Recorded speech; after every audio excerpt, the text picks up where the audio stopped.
नमस्कार, 20 मिनट 20 खबर में आपका स्वागत है। मैं हूं आपके साथ सुमित गुप्ता। इस बुलेटिन में हम आपको प्रदेश से लेकर देश के अलग अलग हिस्सों की खबर दिखाएंगे। साथ ही आपको यह भी बताएंगे कि दुनिया भर में क्या कुछ चल रहा है। तो चलिए शुरू करते हैं 20 मिनट में 20 खबरों का सिलसिला। सबसे पहले खबर अपने प्रदेश राजस्थान की। जयपुर पुलिस ने डीजल सप्लाई करने वाले टैंकरों से डीजल चोरी करने के मामले का खुलासा किया है। जयपुर वेस्ट के बगरू थाना पुलिस ने मामले का पर्दाफाश करते हुए 3 आरोपियों को गिरफ्तार किया है। इन आरोपियों ने पिछले 1 साल में करीब 1,80,000 लीटर डीजल चोरी कर रेलवे और पेट्रोल पंप संचालकों को करीब 1 करोड़ 45 लाख रुपए का चूना लगाया है। पुलिस को ये बड़ी सफलता तब मिली जब मुखबिर की सूचना पर पुलिस ने बगरू इलाके में डार्क नाइट होटल के पीछे एक बाड़े में दबिश दी, जहां तीनों आरोपी एक टैंकर से डीजल निकाल रहे थे। पुलिस ने आरोपियों के पास से करीब 1700 लीटर डीजल, एक डीजल टैंकर, एक टेम्पो, एक कार, एक बाइक, वेल्डिंग मशीन और कई सामग्री जब्त की। आरोपियों के मुताबिक वे टैंकर चालक से 50 रुपए की दर से डीजल खरीदते थे और 80 रुपए प्रति लीटर की दर से किसानों और पेट्रोल पंप संचालकों को बेच दिया करते थे। पुलिस के अनुसार गिरोह का सरगना विजेंद्र मीणा जोबनेर का रहने वाला है। इस मामले में रेलवे के कुछ कर्मचारियों की मिलीभगत की बात भी सामने आ रही है और अन्य ऐसे सेक्लूटेड एक सुनसान एरिया में ऐसे स्थानों को इन्होंने चिन्हित किया हुआ है जहां पर टैंकरों को ले जाकर उनसे कट लगाकर वो तेल की चोरी करते थे। परिवहन और सड़क सुरक्षा विभाग की ड्राइविंग लाइसेंस के जरिए अंगदान की घोषणा कराने की पहल को लगातार समर्थन मिल रहा है। अब इस मुहिम को धरातल पर उतारने और आगे बढ़ाने के लिए state organ and tissue transplant organisation यानी सीटो भी शामिल हो गया है। इसको लेकर परिवहन विभाग में परिवहन एवं सड़क सुरक्षा आयुक्त महेंद्र सोनी और सीटो के पदाधिकारियों के बीच विस्तृत चर्चा हुई। बैठक के बाद सोनी ने बताया कि अंगदान की सहमति देने वाले ड्राइविंग लाइसेंस धारियों का डेटा सीटो को दिया जाएगा, ताकि सहमति देने वाले लाइसेंस धारक की मृत्यु या ब्रेन डेड होने पर उनके परिजनों की काउंसलिंग आसान हो।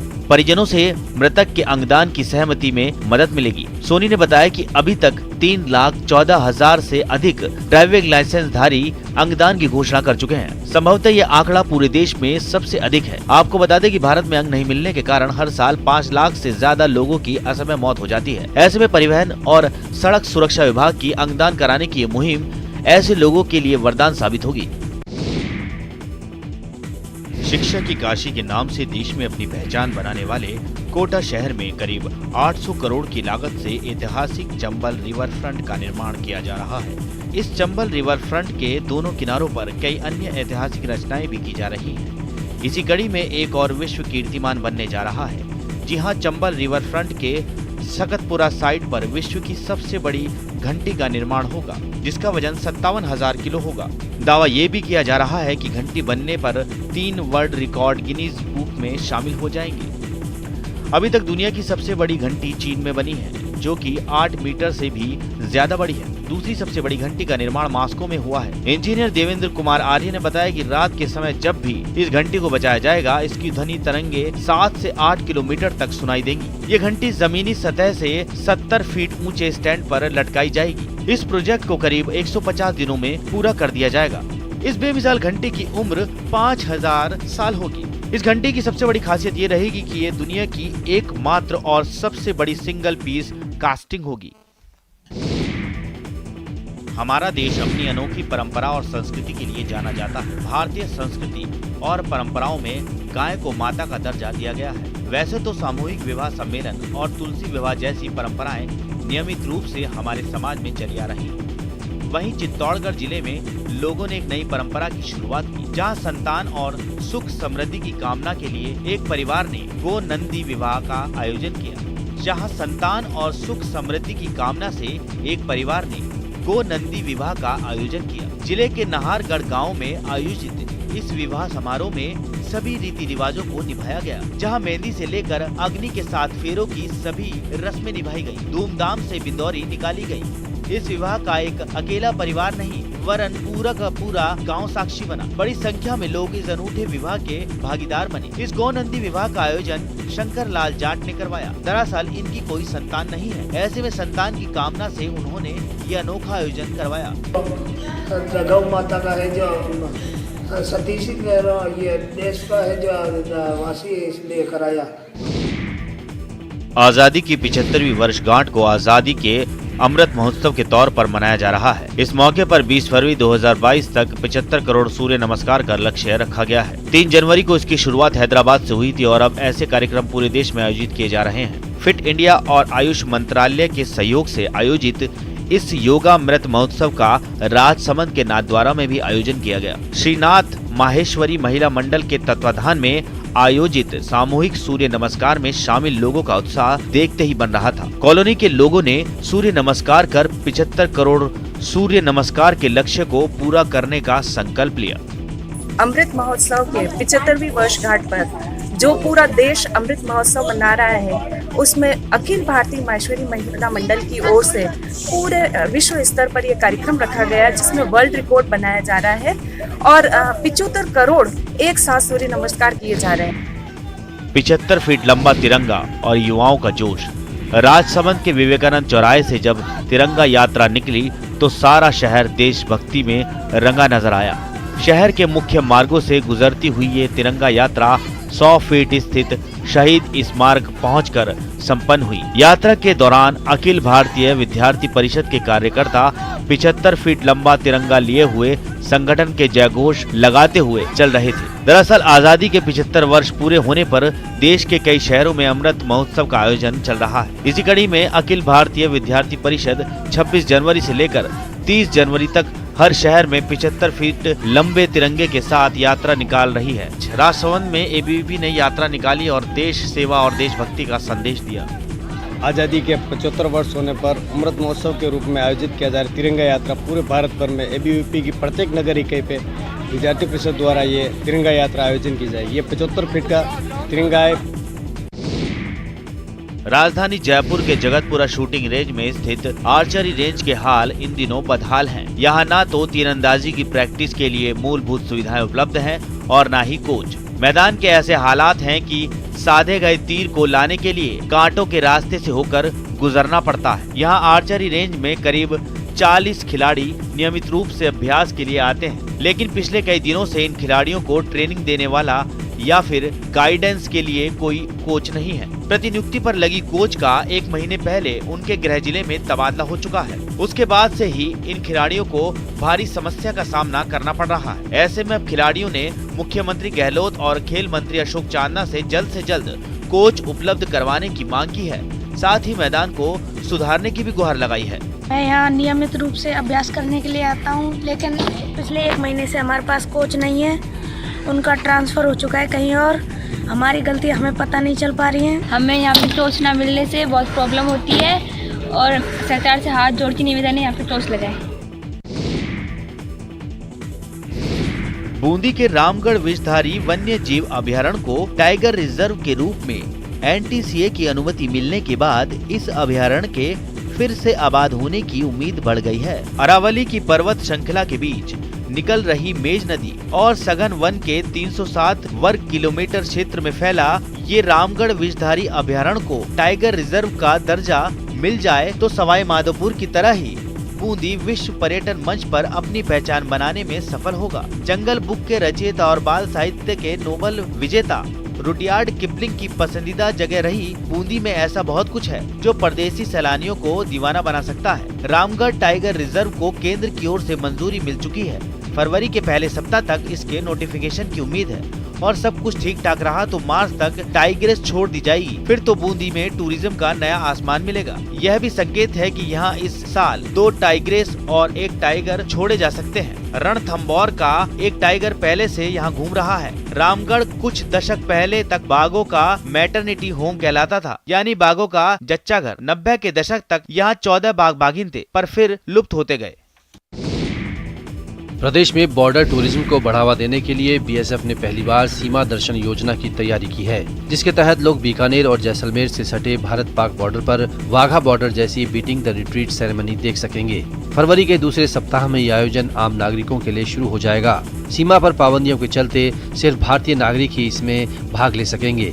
विदेशी नागरिकों को इस कार्यक्रम में फिलहाल प्रवेश नहीं मिलेगा। बीएसएफ डीआईजी पुष्पेंद्र सिंह राठौड़ ने बताया कि यह अनूठा आयोजन खाजूवाला में होगा। वाघा बॉर्डर से तुलना करें तो सिर्फ पाकिस्तानी रेंजर्स ही इस परेड में शामिल नहीं होंगे, बाकी शेष सारा आयोजन वैसा ही होगा। इसके लिए खाजूवाला में मुख्य सड़क के पास ही जगह चिन्हित कर ली गई है और यहाँ परेड ट्रैक बनाने का काम जल्द ही शुरू हो जाएगा। प्रयास रहेगा कि आयोजन हर रविवार को हो ताकि आम आदमी परिवार के साथ इसे देख सके। सीमा क्षेत्र से जुड़े लोगों का मानना है कि इससे युवाओं में देशभक्ति की भावना बढ़ेगी और सीमावर्ती क्षेत्र में पर्यटकों के आने से रोजगार के मौके भी बढ़ेंगे।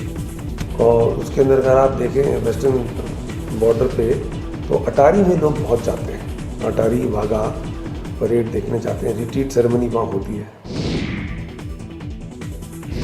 थारपारकर पाकिस्तान के सिंध क्षेत्र का वो जिला जहाँ की गायें मरुस्थल की गर्मी और सबसे अलग मौसम में रहने के बावजूद सबसे ज्यादा दूध देती हैं। भारत और पाकिस्तान अलग होने के बाद ये गायें इस रेतीले मरुस्थल को पार कर भारत भी आ गयीं, जिसके बाद थार को पार करके आने और मूलतः पाकिस्तान के थारपारकर से संबंध रखने वाली गाय का नाम भी थारपारकर हो गया। 45 डिग्री के तापमान में जहां गायों के दूध में 30 से 40% तक गिरावट आ जाती है, वहीं थारपारकर गाय की सेहत पर इसका कोई प्रभाव नहीं पड़ता, जिसे देखते हुए इसके लिए केंद्र सरकार ने जैसलमेर में बुल मदर फार्म की स्थापना की, जिसके बाद 1984 में सुखाड़िया विश्वविद्यालय के हाथ में इस केंद्र की कमान सौंप दी गई। उसके बाद 2010 में बीकानेर के राजस्थान पशु चिकित्सा और पशु विज्ञान विश्वविद्यालय को इसका जिम्मा सौंपा गया। साथ ही जैसलमेर के चांदन में स्थित बुल मदर फार्म का नाम बदलकर पशुधन अनुसंधान केंद्र कर दिया गया। केंद्र सरकार का बुल मदर फार्म लगाने का उद्देश्य था कि इस उन्नत किस्म के गौवंश का ज्यादा से ज्यादा संरक्षण किया जाए ताकि गौवंश की ये विशेष प्रजाति हिंदुस्तान में विलुप्त ना हो। लेकिन जैसलमेर के चांदन में स्थित पशु अनुसंधान केंद्र अपने उद्देश्य में सफल नहीं हो पाया है। अजमेर की बेटी ने एक बार फिर मरुधरा की आन बान शान में 4 चांद लगा दिए हैं। जी हां, वायुसेना में स्क्वाड्रन लीडर अजमेर की स्वाति राठौड़ ने लगातार दूसरी बार गणतंत्र दिवस पर आयोजित परेड में तिरंगा लेकर अत्याधुनिक हेलीकॉप्टर MIV-5 से उड़ान भरी और प्रदेश को गौरव प्रदान किया। राजपथ पर गणतंत्र दिवस पर आयोजित फ्लाई पास्ट में अजमेर की रहने वाली भारतीय वायुसेना की स्क्वाड्रन लीडर स्वाति राठौड़ सबसे अग्रिम बेड़े में शामिल रहीं। इस बेड़े में वायुसेना के MIV-5 हेलीकॉप्टर तिरंगे के साथ राष्ट्रपति को सलामी देते हैं। जैसे ही विमानों का ये बेड़ा राजपथ के आसमान में नजर आया, दर्शक दीर्घात तालियों की गड़गड़ाहट से गूंज उठी। इससे पहले स्वाति दिल्ली में आयोजित भारतीय वायुसेना दिवस पर 8 अक्टूबर 2020 और 8 अक्टूबर 2021 को भी लगातार 2 बार फ्लाई पास्ट कर चुकी हैं। स्वाति अजमेर में कृषि विभाग में उप निदेशक भवानी सिंह राठौड़ की बेटी हैं और इनके पति मेजर वैभव सिंह थल सेना के कमीशन ऑफिसर हैं। स्वाति ने पिछले गणतंत्र दिवस पर किसी भी महिला पायलट द्वारा फ्लाई पास्ट के अग्रिम बेड़े में भारतीय महिला बनने का गौरव हासिल किया था। और चलिए अब देख लेते हैं कुछ अन्य राज्यों की खबरें। सरकारें भले ही ग्रामीण विकास को लेकर नई योजनाएं चलाने और आधुनिक सुविधाएं उपलब्ध कराने के दावे कर रही है, लेकिन हकीकत में आज भी तमाम गांवों की स्थिति वैसी ही है जैसे 20 साल पहले हुआ करती थी। मुंबई से सटे पालघर के मोखाड़ा परिसर में ऐसी ही घटना सामने आई है जो सरकारी दावों के मुंह पर तमाचे के समान है। यहाँ सरकारी अस्पताल में एम्बुलेंस नहीं मिलने से एक पिता को अपने 6 साल के बेटे का शव बाइक से ले जाना पड़ा। इस घटना से सरकारी दावों की खूब किरकिरी हो रही है। बताया जाता है कि 22 जनवरी को पारधी के बेटे अजय को बुखार आया तो परिजन उसे त्र्यंबकेश्वर स्थित प्राइवेट दवाखाना में ले गए। एक दिन इलाज करने के बाद डॉक्टर ने उसे सरकारी अस्पताल ले जाने की सलाह दी, जिसके बाद परिजन उसे मोखाड़ा ग्रामीण चिकित्सा केंद्र में ले गए। वहाँ के डॉक्टर ने कहा कि उसे सरकारी अस्पताल में भर्ती कराओ, जिसके बाद उसे कुटरी अस्पताल में भर्ती कराया गया। 25 जनवरी को रात 9 बजे अजय की इलाज के दौरान मौत हो गई। पिता को बच्चे का शव घर ले जाना था। उसने डॉक्टरों से सरकारी एम्बुलेंस की मांग की, लेकिन डॉक्टरों ने कहा कि एम्बुलेंस के लिए पैसे जमा करने होंगे। पारधी के पास पैसे नहीं थे। उसने एम्बुलेंस चालक और डॉक्टरों से विनती की, लेकिन कोई नहीं माना। जिसके बाद पिता ने अपने दोस्त की मदद से बेटे के शव को कड़ाके की ठंड में बाइक से 40 किलोमीटर दूर अपने घर ले गया। असम में मालगाड़ी की चपेट में आकर एक हाथी की मौत हो गई, जबकि एक हाथी घायल हो गया। यह हादसा कामरूप जिले के पलासबारी के घोसाई हाट में हुआ, जहां रेलवे ट्रैक पार कर रहे 2 हाथी मालगाड़ी की चपेट में आ गए। गुवाहाटी से दिल्ली जा रही एक मालगाड़ी की चपेट में आने से एक जंगली हाथी की मौत हो गई, जबकि एक हाथी घायल हो गया और वापस जंगल में चला गया। बताया जाता है मालगाड़ी की चपेट में आने के बाद हाथी करीब 200 मीटर तक घसीटता चला गया।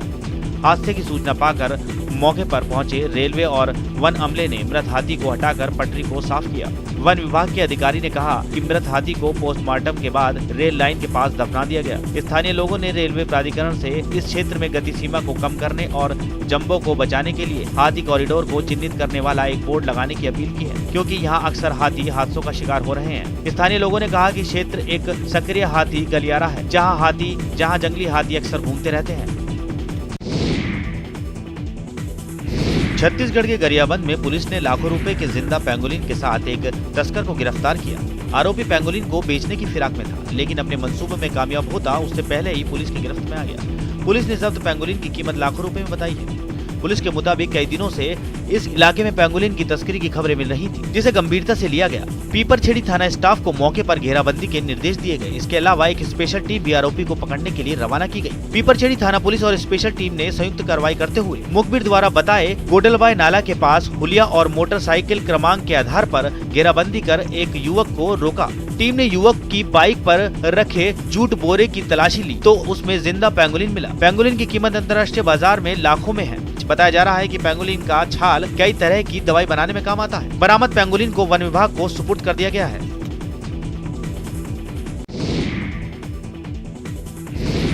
पश्चिम बंगाल के कूच बिहार में उस समय हड़कंप मच गया जब वहां एक रिहायशी इलाके में तेंदुआ घुस आया। बताया जाता है कि दूर के किसी जंगल से भटकता हुआ तेंदुआ रिहायशी इलाके में घुस आया, जिसके कारण लोग कई घंटे तक दहशत में रहे। तेंदुए के घुसने की खबर मिलने के बाद वन विभाग और पुलिस की टीम मौके पर पहुंची और तेंदुए को पकड़ने में जुट गई, लेकिन वो सभी को चकमा देते हुए एक मकान में घुस आया, जिससे लोग घबरा गए।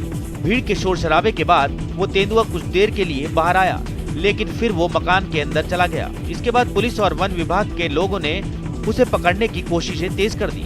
उन्होंने बेहोशी के इंजेक्शन का इस्तेमाल किया और तेंदुए को पकड़कर पिंजरे में कैद कर लिया। इसके बाद वो लोग उसे लेकर जंगल की तरफ चले गए। बताया जाता है कि कूच बिहार में एक चिड़ियाघर है और उसके पास ऐसे जंगल नहीं है जहां तेंदुए रहते हों, इसलिए वन विभाग की टीम ये पता लगाने में जुट गई कि आखिर ये तेंदुआ रिहायशी इलाके में कैसे पहुंचा। ओडिशा की राजधानी भुवनेश्वर के नंदन कानन चिड़ियाघर में रह रहे शेर के शावक वर्षा को पशुपालक प्रशांत गौड़ा ने नया जीवन दिया है। दरअसल वर्षा की मां बिजली उसकी अच्छी तरह से देखभाल नहीं कर सकती थी। ऐसे में वर्षा का पालन बड़े ही प्यार और सावधानी से पशु प्रेमी प्रशांत गौड़ा कर रहे हैं। पिछले साल जुलाई में जन्मी वर्षा के लिए प्रशांत सब कुछ कर रहे हैं। प्रशांत, उसके दोस्त, उसके जोड़ीदार और माता पिता सब बने हुए हैं। बता दें कि कोविड के दौरान बिजली ने अपने 2 शावकों की देखभाल से मुंह मोड़ लिया था, जिसके कारण एक नर शावक की मौत हो गई थी। इसके बाद चिड़ियाघर के अधिकारियों ने मादा शावक की देखभाल का जिम्मा प्रशांत को दे दिया। प्रशांत ने बताया कि उन्हें वर्षा की सेहत की लगातार निगरानी करनी पड़ी, क्योंकि वो बहुत कमजोर हो गई थी। उन्होंने कहा कि वर्षा के लालन पालन में चिड़ियाघर में शेर और भालू के शावकों को पालने का उनका पिछला अनुभव काम आया। फिलहाल विशेषज्ञों की एक टीम लगातार उसकी सेहत और विकास पर नजर रख रही है। Over the period, we have taken all the precautionary measures, all the monitoring from parasitic ova or blood, or even all the samplings, so that it will be ruled out for any parasitic as well as the bacterial and virus infection. देश के दुश्मनों की हर नापाक हरकत का मुंहतोड़ जवाब देने वाली सेना सामाजिक सरोकार निभाने में भी आगे रहती है। सेना के इस सरोकार से जरूरतमंदों के चेहरे पर मुस्कान बिखर जाती है। जम्मू कश्मीर के पुंछ में भी सेना ने कड़ाके की ठंड के बीच जरूरतमंद लोगों के बीच गर्म कपड़े और मिठाइयां बांटी। सेना के जवान अपने वाहन में खाना और गर्म कपड़े लेकर पहुंचे। उन्होंने अलग अलग समय में अलग अलग स्थानों पर पहुंचकर जरूरतमंदों में गर्म खाना, चाय के साथ ही गर्म कपड़े वितरित किए। इसमें बड़ी संख्या में बच्चों, महिलाओं और पुरुषों ने सामान प्राप्त किया। सर्दी के सितम से परेशान झुग्गी झोपड़ी में जैसे तैसे गुजारा कर रहे लोग गर्म कपड़े पाकर बेहद खुश नजर आए और सेना को इस काम के लिए शुक्रिया अदा किया। इधर हम जो झुग्गी वाले जितने भी आदमी इधर थे, ठंडी में सर्दी में थे और गरीब आदमी थे। इधर कोई आर्मी वाले ने राशन भी दिए, अपने गर्म कपड़े भी दिए और उनका शुक्रिया अदा करना चाहते हैं। आर्मी वालों ने हमारी सहायता की है, राशन दिया है, गर्म कपड़े दिए हैं और हम इनका शुक्रिया अदा करते हैं, सभी गरीब बंदे यहाँ मिलके।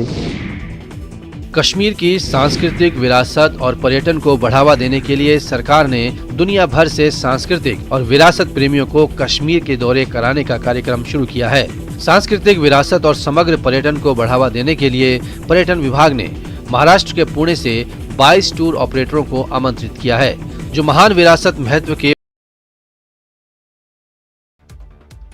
प्रधानमंत्री नरेंद्र मोदी ने दिल्ली के करियप्पा